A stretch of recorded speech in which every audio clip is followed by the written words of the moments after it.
को बचाने का काम हिंदुस्तान के सबसे गरीब लोगों ने किया है, सबसे गरीब लोगों ने किया है। कहना चाहता हूं कि कांग्रेस पार्टी आपके साथ खड़ी है।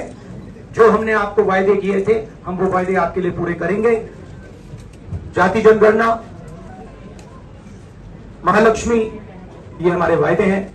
मोदी जी की हार होती है, स्टॉक मार्केट कहता है भैया मोदी जी गए तो अदानी जी गए, मतलब डायरेक्ट रिलेशनशिप है, करप्शन की रिलेशनशिप। और देश ने नरेंद्र मोदी जी को साफ कह दिया है कि हम आपको नहीं चाहते हैं। And this is the main thing that this election has said. The country has unanimously and clearly stated we do not want Mr. Narendra Modi and Mr. Amit Shah to be involved in the running of this country. We do not like the way they have run this country. We do not appreciate the way they have attacked the constitution. We do not appreciate the way they have run this country for the last 10 years. So that is a huge message to Mr. Narendra Modi. I'd like to thank everybody who has participated in this election. I am extremely proud of the people of India. I am extremely proud of the people who have resisted this onslaught on the constitution. और अंत में मैं आपको कह दूं कि इसको बचाने का काम हिंदुस्तान के सबसे गरीब लोगों ने किया है, सबसे गरीब लोगों ने किया है।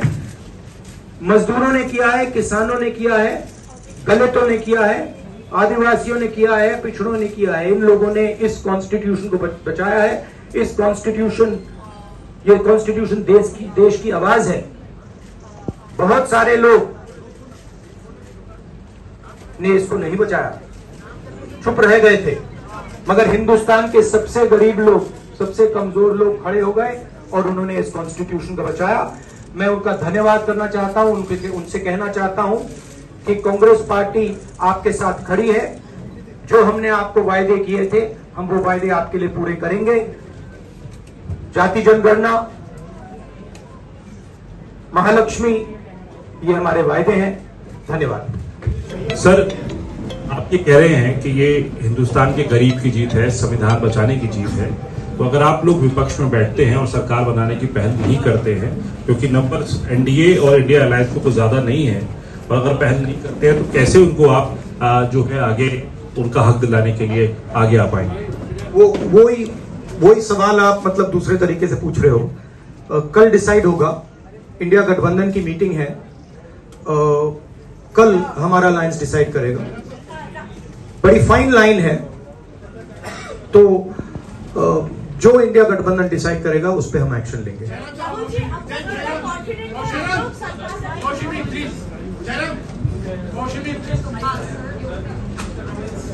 सर, खड़गे साहब भी आपसे पूछना चाहते थे कि यहाँ पे बीजेपी में जश्न हो रहा है और उनके हिसाब से एनडीए को मेजॉरिटी मार्क से ऊपर मिला है, तो एनडीए सरकार बना रही है। तो यहाँ पे क्या आपको लगता है कि आपने कहा नैतिक आधार पे प्रधानमंत्री नरेंद्र मोदी को नहीं बने रहना चाहिए, क्या आपको लगता है कि बीजेपी में भी खेमेबंदी होगी इसको लेके, और क्या खुद नरेंद्र मोदी को ये फैसला लेना चाहिए? देखिए, अभी राहुल गांधी जी ने आपके सामने स्पष्ट किया, जब तक हम अपने अलायंस पार्टनर से बात नहीं करेंगे और जो नए पार्टनर हमको जुड़ने वाले हैं उनसे भी किस तरीके से हम बात करके अपने को मेजॉरिटी बना सकते हैं वो देखेंगे। सारे स्ट्रैटेजीज अगर यही मैं बोलूंगा फिर तो मोदी जी होशियार हो जाएंगे। इसलिए जयराम जी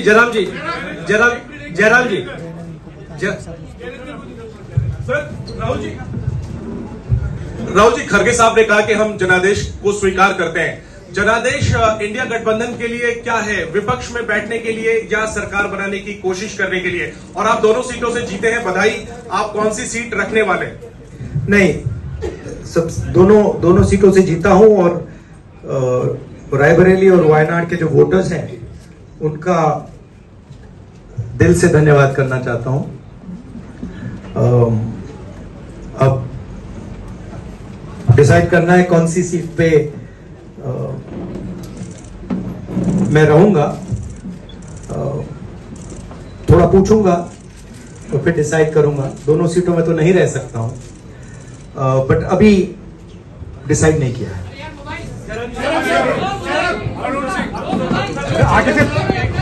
राहुल जी, भारत जोड़ो यात्रा के लिए जब आप निकले थे तब से लेके अब तक काफी लंबी यात्रा रही, काफी बीच में उतार चढ़ाव आए। अब 100 का आंकड़ा आपने छुआ है। 2009 में जब इसी तरह का मैंडेट आया था तो पार्टी के अंदर 2 राय थी, एक हम विपक्ष में रहे, पार्टी मजबूत करें या सरकार के साथ जाए। आप सरकार के 2009 में 2009 में हाँ नहीं, 2009 में तो क्या बात नहीं 2009 में दोबारा जब बहुमत मिला था तब एक राय थी कि आप विपक्ष की पॉलिटिक्स करके पार्टी को मजबूत करें। ऐसी कोई राय नहीं थी, आपकी रॉन्ग इन्फॉर्मेशन। अब मैं पूछ रहा हूँ, अब आपसे पूछ रहा हूँ, दो चीज है। ये जो मैंडेट मिला है, आप अपोजिशन में रह के आप और पार्टी मजबूत करना चाहते हैं या सरकार बनाना चाहते हैं? आप चाहते क्या है? नहीं, देखिए, हम एक कोalition के भाग हैं, ठीक है। कांग्रेस पार्टी है, बाकी पार्टियां हैं, और उनके साथ अभी हमारा डिस्कशन नहीं हुआ है।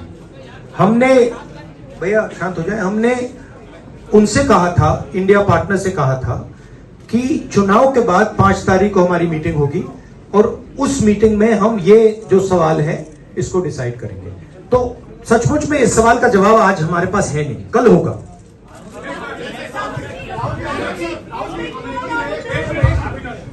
राहुल जी, अमेठी में आपके लिए कहा गया कि राहुल गांधी ने अपने पीए को चुनाव लड़ा दिया, अब उन्हीं किशोरीलाल शर्मा नहीं, देखिए, ये बीजेपी ने कहा था। नहीं, देखिए, बीजेपी लोगों को रिस्पेक्ट नहीं करती है और आज उन्हीं किशोरीलाल ने हरा दिया, तमीज से बात नहीं करती है। मगर किशोरीलाल शर्मा जी जो हैं, वो 40 साल से अमेठी में कांग्रेस पार्टी के लिए काम कर रहे हैं और उनका अमेठी की जनता के साथ रिश्ता है। शायद बीजेपी के लोगों को यह बात समझ नहीं आई थी कि किशोरीलाल शर्मा जी अमेठी से बहुत क्लोजली कनेक्टेड व्यक्ति हैं और इसलिए उनकी जीत निश्चित थी। और मैं उनको कंग्रेचुलेट करना चाहता हूं कि अच्छी तरह वो जीते हैं। और उनको बारे में ये कहना कि वो पीए हैं, स्टेनो हैं, ये बिल्कुल गलत है, ये ऑफेंसिव है, ये नहीं कहना चाहिए। राहुल जी, मैं मोहित हूँ न्यूज नेशन से। सर कहते हैं, आपने एक बात बोली जो मैं इसके जवाब देना चाहता हूं। देखिए, यूपी की जनता से मैं कहना चाहता हूं, आपसे ज्यादा पॉलिटिकल विजडम, मतलब आपने कमाल करके दिखा दिया। यूपी के जनता ने कमाल करके दिखा दिया। नहीं, बहुत सारे स्टेट्स ने कमाल करके दिखाया, मगर बीजेपी यूपी ने हिंदुस्तान की राजनीति समझकर, कॉन्स्टिट्यूशन पर खतरा समझकर उत्तर प्रदेश ने कॉन्स्टिट्यूशन की रक्षा की है। और मैं सब स्टेट्स का धन्यवाद करना चाहता हूं, मगर उत्तर प्रदेश को मैं स्पेशल कहना चाहता हूं। आपने कांग्रेस पार्टी का, इंडिया गठबंधन का समर्थन किया, बहुत बहुत धन्यवाद। राहुल जी, आखिरी सवाल, और इसमें यूपी में एक और बात मैं बोल देता हूं, एक और बात यूपी के बारे में बोल देता हूं। इसमें मेरी बहन प्रियंका गांधी का भी काम है, जो यहां पीछे छुपी हुई है। राहुल जी, शुक्रिया साथियों, शुक्रिया, हो गया। सर, राहुल जी,